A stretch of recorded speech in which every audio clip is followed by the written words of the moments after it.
Главы МИД России, Ирана и Сирии обсудили в Москве последние события, связанные с сирийским кризисом. Сергей Лавров заявил, что инцидент с предполагаемым использованием химического оружия в Идлибе мог быть инсценировкой, поскольку версии Запада по поводу этих событий содержат множество нестыковок. Российский министр в связи с этим потребовал у Вашингтона воздержаться от агрессивных действий, подрывающих мирный процесс в Сирии. Мы настаиваем, чтобы Соединенные Штаты и их союзники уважали суверенитет Сирии, не допускали каких-либо действий, наподобие акции 7 апреля, которые чреваты самыми серьезными последствиями не только для региональной, но и для глобальной безопасности, для тех основ, на которых зиждется сегодняшнее международное право и миропорядок.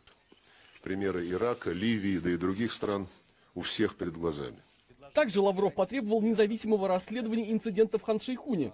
Министр иностранных дел Сирии в очередной раз заявил об отсутствии химического оружия у правительственной армии.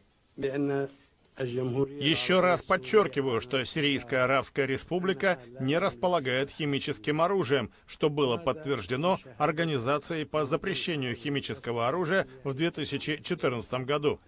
События в Хан-Шейхуне были сфабрикованы. Сирийская авиация не наносила там удары с применением химоружия. Мы не используем его ни против террористов, ни против своего населения. Иран также поддержал проведение международного расследования обвинений в применении химоружия в Сирии. Тегеран заявил о готовности сотрудничать с Россией для того, чтобы в Гааге инцидент был расследован максимально объективно и беспристрастно. По словам главы иранского МИДа, ракетный обстрел Сирии со стороны США был абсолютно неприемлем.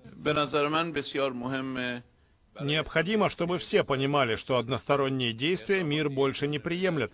Мы до сих пор страдаем от тех односторонних действий, которые были предприняты в последние десятилетия.